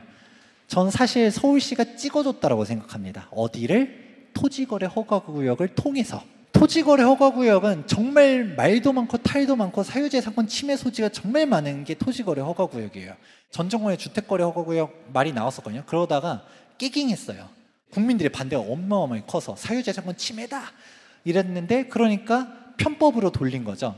토지거래 허가구역은 원래 농지, 3기 신도시라든가 뭔가 이런 거 대규모 개발 계획 발표할 때 지정하는 토지거래 허가구역인데 이걸 도심지에다가 지정해버린 거죠. 사실은 주택거래 허가구역으로 전용을 한 건데, 토지거래 허가구역이 논란이 있음에도 불구하고 전 정권에서 출발해서 지금 오세훈 서울시장도 이걸 지정을 합니다. 연정을 또 하고 있고요. 그러면 이게 말 많을 거를 모르고서 지정했을까요? 뭔가 플랜이 있을 거라고 봤었고, 아니나 다를까 해당 연장을 하고서 개발 계획들이 계속 나옵니다. 우선 오세훈 서울시장님의 머릿속엔 뭐가 있을까요? 일단 2040 도시이동 계획을 2022년 3월 달에 발표를 했고요. 2023년도 3월 달에는 그레이트 한강 프로젝트를 발표합니다. 한강 르네상스 2.0. 한강 르네상스 하면 뭐 이런저런 거 얘기들이 있는데 여러분들 과거의 한강 르네상스가 떠오를 거예요. 오세훈 전 서울시장님 당시에 한강변을 갖다가 다시 시민들이 돌려주겠다 하면서 공공성 회복, 그때 당시 있었던 데들 어디예요? 5대 정비구역, 전략정비구역들, 성수, 압구정, 이촌, 여의도, 합정 이렇게 5군데가 있는데 해당 지역들이 다시 눈에 아른아른 걸리겠죠. 과거 2000년대에 발표됐었던 압구정 조감도인데 여러분들 이걸 제가 왜 가져왔어요? 최근 것도 있지만 다시 보다 보면 지금이랑 똑같아. 지금 신통기획 나온 거랑 보행교 있죠? 압구정 한강변으로 가는 데크 있죠? 초고층으로 짓는 거. 그러니까 신통기획 이번에 압구정 발표했잖아요. 그래서 정말 이런 사항들 많이들 나왔는데 멋있게 만들겠다. 지금 압구정 연일 뉴스에 나오잖아요. 이제 압구정 같은 경우 당연히 여러분들 주목해 보시면 좋을 것 같고요. 지금 압구정 2구역부터 5구역까지는 조합설립 인가가 다 났어요. 2년 실거주 안 하면 입주권 안 준다라고 할 때 등 떠밀려서 다 했는데, 그래서 2구역부터 5구역까지는 가는데 1구역과 6구역은 그때 통합을 못했죠. 통합을 못하니까 지금 대지집은 다르고 위치 다르고 하니까 우리가 너네한테 먹히는 거 아니냐, 우리 세대수가 좀 밀린다 이러니까 통합이 잘 안 되죠. 그러니까 지금 2부터 5까지가 지금 가고 있다라는 것들이 포인트. 지금 압구정 멋있게 지을 거고요. 그 다음에 어디예요? 여의도. 여의도는 뭐 신통기획도 뭐 시범 아파트부터 출발하기 시작해서 계속적으로 안들이 나오죠. 그런데 여의도를 투자하려고 하면 어떤 게 포인트냐? 쭉 지금 여의도 재건축 현황들을 제가 정리해 봤어요. 근데 여의도는 이번에 지구 단위 계획안이 또 발표가 되었습니다. 용적률 인센티브를 어마어마하게 풀어줍니다. 어떤 식으로 풀어주냐? 지구 단위 계획안 지금 예정안에 한번 제가 가져와 봤는데 여기서 여러분 보는 건 제일 중요한 뭐? 용적률. 여의도 용적률 어마어마하게 줍니다. 종상향을 시켜주는데 어떻게? 자, 우선 다 3종 일반 주거 지역이 대부분인데 얘를 일반 상업 지역으로 올려준대요. 일반 상업 지역으로 가서 상한 용적률을 800%로 올려준다고 합니다. 물론 이게 800%를 다 주지는 않을 거예요. 800%까지 가려면 각종 막 임대주택이니 뭐니 공공성들 다 해야 800일 거고 600까지는 잘 주겠다고 하는데 600도 어마무시한 거죠? 미쳤습니다. 그리고 상업지역은 못 가도 준주거 지역으로 종상향 시켜주는 데들도 있고요. 그래서 여의도는 투자를 할 때 가격이 종에 따라 좀 달라요. 상업지역이냐 주거지역이냐에 따라서 가격대가 다르거든요. 서울, 공작, 수정 여긴 비싸죠. 근데 나머지 지역들도 이젠 좀 달라졌어요. 이번에 지구단위 계획 발표돼서 종전에 3종 일반이었던 데들이 일반 상업지역으로 바뀐 데가 있고 준주거 지역으로 올라가긴 올라갔는데 조금 아쉽게 올라간 애들 얘네 가격대들이 지금 또 달라졌죠. 여의도 안 그래도 좋았는데 더 좋은 것만 계속적으로 발표되죠. 아까 아파트 지구 지구단위 계획구역 발표했다가 그 다음에 업무 중심 지역 지구단위 계획구역 안도 발표를 했거든요. 여기는 용적률 상한은 아예 뭐 그냥 층수도 뭐 이젠 거의 규제 안 하겠다. 용적률 1000%도 넘게 주겠다. 여의도가 안 그래도 좋았는데 더 좋아지겠다는 게 그려집니다. 그리고 목동도 아까 얘기했잖아요. 목동은 노후계획도시 특별법 안 돼도 그냥 좋습니다. 아까 대지집은 다 훌륭하다는 얘기 해드렸잖아요. 그러니까 어떻게든 갈 것이고 안전진단만 붙잡혀 있었다가 안전진단은 다 풀려나가니까 목동도 지금부터 시작이겠죠. 토지거래 허가구역으로 지정했다라는 것 자체가 사실 문제가 많음에도 불구하고 이걸 지정했을 때는 각종 개발 계획들이 기다리고 있다는 거 아니겠습니까? 전 그렇게 생각합니다. 그리고 실제로 연장을 발표를 4월 달에 했는데 그 뒤로 줄줄이 계획들이 다 발표되고 있죠. 재개발 얘기할 때도 하겠지만 성수전략정비구역도 6월 말에 이제 발표를 하면서 지금 성수전략정비구역 가격도 2, 3억이 안전자리에 뛰어올랐어요. 이 토지거래 허가구역들 같은 경우는 정말 주목해보면 좋을 것 같아요. 국토부가 찍어줬다. 김현미가 찍어준 투기거래 지구, 투기지역 뭐 이런 얘기도 했잖아요. 오세훈이 찍어준 곳들 이렇게 생각해 보셔도 좋겠습니다. 송파구 쪽도 눈여겨보면 좋아요. 강남 쪽 같은 경우도 그렇지만 송파구 잠실 권역이라든지 우리 올림픽 3대장이라고 말하는 데들 있잖아요. 뭐 아시아 선수촌, 올림픽 회밀이, 올림픽 기자 선수촌 얘네들도 지금 다 움직이고 있거든요. 찾아보면 입주 당연히 좋고 개발 호재 많죠. 잠실 마이스, 삼성 GBC 사업성이라든지 주변 신축아파트 가격대들도 좋기 때문에 이런 지역들도 당연히 주목해 보시면 좋죠. 그래서 우리가 입지 따라서 용적률 좋은 데들 다 있습니다. 그리고 토지거래 허가구역이나 전매 제한 걸려있는 데들도 있으니까 이런 부분들 참고하시면서 거래하시면 좋을 것 같습니다. 마지막으로는 재개발 얘기를 조금 해드릴 텐데 재개발 같은 경우는 일단 아직 기회가 있는 곳도 있지만 금액대들도 많이 올랐어요. 많이 올랐지만 여전히 아직 투자 가치는 있다라고 봅니다. 일단 지금 현재 광명 뉴타운은 아직도 금액대가 좀 괜찮아요. 근데 솔직히 말하면 올 상반기보다 1, 2억씩은 다 올랐습니다. 일반 분양할 때마다 가격대들이 올라가고 있거든요. 광명 1구역 가려면 예전에는 뭐 3억으로도 투자 가능하다 얘기했는데 지금 거의 5억 가까이도 들어가요. 4, 5억 이렇게 들어가죠. 근데 싼 데는 어디냐? 지금 광명 9구역은 지금도 3억 선으로 투자할 수 있거든요. 여기 지금 아직 기회다. 11구역도 광명의 대장의 입지임에도 불구하고 아직 4억에서 5억 사이 매물 가격대들이 있습니다. 그렇게 투자할 수 있기 때문에 들어가 보시면 좋을 것 같고요. 얘네들은 그럼 속도가 느리니까 그런 거 아니에요? 라고 보신 분도 있지만 다 관리처분 인가 났고요. 2주 철거 중이에요. 그래서 광명 뉴타운은 경기도긴 하지만 지역번호도 01을 쓰고 준서울의 아파트거든요. 대단지 신축 아파트 촌이 향후 될 예정입니다. 그러니까 광명 주목해 보면 좋을 것 같고요. 상기 뉴타운도 조금 오르긴 올랐어요. 하지만 아직도 2억 중반대로 투자할 수 있는 매물들이 있으니까 인서울로 가고 싶다 라고 했을 때는 뭐 서울의 마지노선이라고도 하지만 또 상계 2구역도 그렇게 많이 멀진 않아요. 분양 신청하고서 아직 결과 기다리고 있는데 빠르면 올해 하반기, 늦어도 내년 상반기에는 관리처분 총회할 예정입니다. 지금 아직 2억 중반, 아까 광명 9구역보다는 좀 더 싸죠. 왜요? 속도가 조금 느리니까. 그런 식으로 갈 수 있기 때문에 상계도 갈 수 있고요. 솔직히 2억 되면 장위 가란 얘기를 더 많이 해요. 상계동보다는 장위동이 훨씬 밑으로 내려오죠. 아까 성북구 얘기를 했던 것처럼 여기는 성북구 장위동입니다. 장위 14구역, 15구역의 가격대가 저렴한데 14구역 같은 경우는 아직도 2억 중반대로 갈 수 있는 매물들이 존재하고요. 15구역은 역세권이죠. 여기 좋아요. 근데 3억대로 갈 수 있는 매물들이 아직까지는 있습니다. 참고로 나중에 얘기하는 애들은 다 2억에서 3억씩 올랐거든요. 그런데 장위동이 아직 안 올라가고 있어요. 저는 그 이유를 장위 19역에 유명하신 목사님 덕분이 아닌가라는 생각을 해요. 장위동 하면 막 사업 다 박살나고 잘 안 되고 이런 느낌으로 생각하시는 분들이 좀 있습니다. 하지만 뭐 그 사랑교회조차도 가격대가 그만큼 조정이 됐다 보니까 장위 19역도 지금 괜찮아요. 장위 19역 들어가려고 했었을 때 추후 정비가 쭉 될 곳들이잖아요. 이런 지역들 주목해보면 좋을 것 같은데 장위 19역 지금 투자 금액대 금매물 같은 경우는 4, 5억대가 나오기도 하고 장위 4구역이 대장이거든요. 일반 분양도 끝났잖아요. 얘네는 지금 현재 6억대 매물 있습니다. 저는 다 9억 넘어갔었어요. 그거 생각하면 여전히 싸다. 아직도 가격 회복을 못한 데에 마지노선이 지금 장위동이다.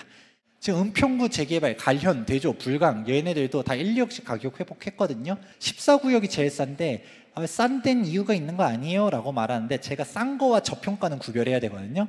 14구역은 저평가입니다.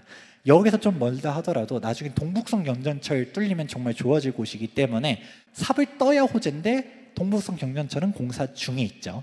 그러니까 정말 훌륭하고요. 이문희경은 좀 가격대가 올라가긴 했어요. 이문희경 뉴타운이 투자 금액대가 지금 아무리 못해도 5, 6억씩은 끌고 와야 25평 매물을 살 수 있습니다. 33평이 신청한 매물은 거의 7, 8억씩 필요해요. 근데 의외로 기회가 이문 4구역이 있습니다. 우리가 이문 4구역 같은 경우는 맨날 생각하는 이미지는 뭐예요? 이문희경 뉴타운이 제일 느린 곳 이런 생각하시는 분들이 있는데 생각보다 빠르게 움직이고 있어요. 이문 4구역도 사업시 인가가 올 초에 났거든요. 2023년도 2월 달에 났어요. 근데 지금 벌써 분양 신청 중에 있어요. 감정평가 통지서 최근에 다 내려왔거든요. 그래서 빠르면 올해 하반기에 관리처분 총회한다고 합니다. 그게 빨리 가는데 이문 4구역 지금 투자 금액 얼마? 4억에서 5억대로 갈 수 있고요. 무엇보다 프리미엄이 2억대 매물들이 있어요. 프리미엄 2억짜리가 지금 동대문구에 어디 있습니까? 이문 4구역에 있다 얘기를 해드리죠. 휘경 3구역이 완판됐고 이문 1구역이 조만간에 청약할 예정. 3구역은 하반기 조금 말 아니면 내년 초로 넘어갈 수 있다는 얘기는 좀 하는데 일단은 올해 하반기 정도에는 다 분양할 거다라고 지배적으로 생각하죠. 모든 지금 청약하는 데들 보다 보면 입주권, 저는 지금 조합원 것들 얘기하고 있거든요. 조합원 매물들이 일반 분양 완판하는 순간 다 가격대가 올라가고 있어요. 모든 재개발 지역이 공통적으로 일어나고 있기 때문에 지금 아직 분양 전도 기회이긴 하다 얘기해 드릴게요. 뭐 동대문 개발 호재 많은 건 다들 아실 거고 지금은 노량진 뉴타운보다는 사실 부가현 얘기를 하고 싶어서 노량진을 가져왔어요. 보통 재개발 지역 탑5 하면 어떤 식으로 얘기하냐면 한남, 성수, 흑석, 노량진, 부가현 이렇게 해서 재개발 지역 탑5 얘기하거든요. 저는 부가현보다는 노량진의 입지가 더 훌륭하다고 생각하고 노량진이 좀 더 비싸야 된다고 생각하는 사람이에요. 근데 노량진이 보통 이미지가 썩 좋지 않아서 부가현이랑 가격대가 비슷하던가 아니면 더 쌀 때들이 있었어요. 근데 지금 노량진 가격대가 다 올라갔습니다. 노량진 7구역이 가장 저렴하다라고 말하는데 그래도 지금 8억 전후로는 필요하고요. 지금 다른 구역들 같은 경우는 기본적으로 투자 금액이 10억 넘게 있어야 돼요. 제가 노량진 뉴타운 지금 저평가 기회다라고 하면서 얘기했었을 때가 불과 몇 달 전인데 지금 그 사이에 2억씩 다 올랐습니다. 그러니까 타이밍을 잘 잡아야 된다는 얘기를 해드리는 거예요. 이제 기다릴 때가 아닙니다. 물론 노량진 지금도 좋긴 해요. 근데 의외로 부가현이 지금 싸요. 예전에는 부가현이랑 노량진이랑 가격 차이가 얼마 안 나거나 부가연이 좀 더 먼저 비싸졌거든요. 그럼 부가연보다는 노량진을 가세요, 이런 얘기를 했었는데, 지금 부가연 2구역 같은 경우도 여전히 지금 투자 금액이 한 7, 8억대 매물들 찾아볼 수 있고요. 부가연 3구역은 좀 더 싸게 잘하면 6억대에서 7억대 매물들을 찾아볼 수 있습니다. 아까 노량진 얼마라고 했죠? 10억대. 그러면 부가연 3구역 괜찮죠? 그리고 부가연 3구역도 속도 빠릅니다. 지금 이제 관리처분 준비하고 있기 때문에 특히 부가연 2구역 같은 경우는 부가연 3구역 조금 더 1, 2년 정도는 더 지연될 것 같긴 해요. 근데 2구역은 정말 빠르게 가고 있음에도 불구하고 또 바로 맞은편이 어디예요? 아현 뉴타운이죠. 가격 비교 명확하게 됩니다. 그래서 부가연 가격 지금 좀 괜찮고요. 그리고 한남 뉴타운은 비싸지만 그래도 더 비싸질 곳. 제가 얘기했죠. 한남 뉴타운 위쪽으로 가면 재벌가 회장님들이 있는 단독주택, 옆으로는 나인원 한남 한남더의 유엔빌리지, 또 좌측으로 보게 되면 뭐 있어요? 동부 이천동. 건너편에는 뭐 있어요? 반포. 정비사업 완료되면 그냥 50억 될 곳입니다. 용산이 각종 개발 호재들 많잖아요. 워낙 좋습니다. 근데 가격대가 한 차례 튀어 올라갈 이슈가 최근에 나왔었어요. 바로 한남 3구역인데 한남 3구역이 드디어 관리처분 인가가 났습니다. 이 관리처분 인가가 의미하는 바가 있어요. 아까 제가 뭐 얘기했었냐면 투기거래지구의 재개발 지역은 관리처분 인가 나면 조합원 지휘양도 금지 걸린다 얘기했죠. 한남 3구역이 전매 금지 걸리기 직전에 급매물들이 막 쏟아졌는데 이제 급매물들이 싹 사라졌죠. 정확히 팔 수가 없죠. 그러면서 한남 3구역 급매물들 가격대가 33평 가능 물건 기준으로 매매 금액 20억 초반, 뭐 대출 좀 받고 하면 뭐 15억 선으로 갈 수 있는 매물들이 존재했었습니다. 그런데 이제는 걔네들 없죠. 2구역이나 4구역, 5구역 같은 경우는 3구역이 이렇게 박앤세일로 막 급매물들 나옴에도 불구하고 가격대가 형성돼 있었거든요. 근데 이런 급매물들 찬스가 끝나버리니까 아직은 당장 직접적으로 가격이 움직이진 않았는데 얘네들 가격이 더 비싸질 일만 남았죠. 한남 뉴타운 관심 있다라면 지금 비싸다 생각해도 들어가셔야 된다 얘기를 해드리고 싶고요. 그 다음에 이제 마지막으로는 성수 전략정비구입니다. 단기 타이밍은 놓치긴 했어요. 2, 3억씩 다 올랐는데 그래도 봐야 된다. 이제 6월 27일자로 서울시에서 지구단위 계획 변경안을 이제 내놓았어요. 이거 나오면서 딱 가장 중요한 거 한 문장으로 압축할 수 있는 게 평지, 대단지, 초고층, 영구 조망권, 그리고 한강을 남향으로 바라보는 단지가 됩니다. 너무 아름답지 않습니까? 그리고 강변북로 지하화가 되냐 마냐 말 많았었는데 데크를 깐다라고 합니다. 예전 안을 보게 되면 강변북로 지하화가 1지구 절반부터 2지구까지 지하화였거든요. 근데 아무래도 지하화를 하려고 하면 비용 문제가 좀 있지 않습니까? 그렇다 보니까 이게 데크로 바뀐 거예요. 이게 오히려 최초 한강 르네상스 안에 더 가까웁니다. 예전 한강 르네상스 안을 살펴보게 되면 지하화를 되게 길게 많이 했었거든요. 이게 이 안에 좀 더 가까워졌죠. 그리고 데크를 깔다 보니까 이런 공간대도 좀 더 늘어나는 부분들도 있고요. 그리고 건축 비용을 아낄 수가 있겠죠. 아낀 비용 대신 데크 공간을 넓히는 안으로 바뀌었습니다. 그리고 초고층도 됩니다. 이제 저희 가족이 성수 1지구 조합원이라서 이제 이런 소식들을 받고 있는데 보다 보면 이제 100층도 가능하다라는 얘기들 공식적으로 서울시 질의응답도 나왔고요. 근데 조합에서는 아무래도 공사비 이슈가 있어서 70층으로 짓는다고 하고 초고층이 되게 되면 어떻게 될까요? 한강뷰에 대한 세대수가 훨씬 많아지겠죠. 지금도 올라갔지만 미래 가치가 좋고요. 그리고 무엇보다도 투자 금액대가 여전히 낮습니다. 왜 낮을까요? 성수랑 한남이랑 가격대가 항상 비슷했는데 제가 한남 뉴타운 투자하려면 현금 20억은 들고 가야 되거든요. 근데 성수는 2, 3억 올라갔어도 여전히 매매 금액이 20억 혹은 18억짜리 매물도 있어요. 대출 끼면 여전히 15억 선으로 갈 수 있는 매물이 있어요. 왜? 토지거래 허가구역을 눌려 있으니까. 이런 식으로 가격대들이 여전히 기회가 있는 지역들이 있습니다. 잘 찾아보시면 좋을 것 같고요. 그리고 제가 얘기를 안 한 재개발 지역들 있죠. 얘네들도 다 올라가요. 왜? 그동안 한남 성수 가격대들이 눌려 있었다가 지금 천장을 뚫고 올라가고 있거든요. 그러니까 이제 앞으로 다른 지역들도 가격 올라가죠. 대표적인 데가 흑석뉴타운 생각하고 있는데, 흑석뉴타운이 지금 투자 금액은 13억대 매물들이 있어요. 흑석뉴타운도 당연히 올라갈 거고, 흑석이 더 올라가면 아까 노량진도 올라갈 거고, 가격대가 연이어서 움직여질 것이다. 그렇기 때문에 여러분들이 재개발 재건축 투자를 했었을 때 사이클 이런 것도 중요할 거고 시장 분위기도 중요하겠지만, 각자 개별 이슈들을 잘 체크해 보실 필요가 있어요. 이런 개별 이슈들을 잘 체크해 보다 보면 정말 좋아질 곳, 이미지 달라지면서 동네가 달라지고 돈을 벌 수 있는 데들을 분명 찾아볼 수가 있습니다. 하지만 무조건적인 청사진보다는 아까도 얘기드렸던 것처럼 옥석 가리기 해야 된다. 사업성, 그리고 입지, 그리고 분당간 납부 능력 얘기드렸었고요. 그리고 입주권에 대한 쟁점들이 계속적으로 나오다 보니까 여러분들이 재개발을 투자하는 거, 재건축을 투자해 보는 거 정말 좋지만, 여러분들 제대로 공부하면 안전마진이 보여질 것이고, 제대로 공부하지 못하면 투자에도 실패할 수 있기 때문에 오늘 강연을 통해 가지고 여러분들이 앞으로 재개발 재건 투자할 때 가이드를 제대로 잡으셨으면 좋겠습니다. 수고하셨습니다.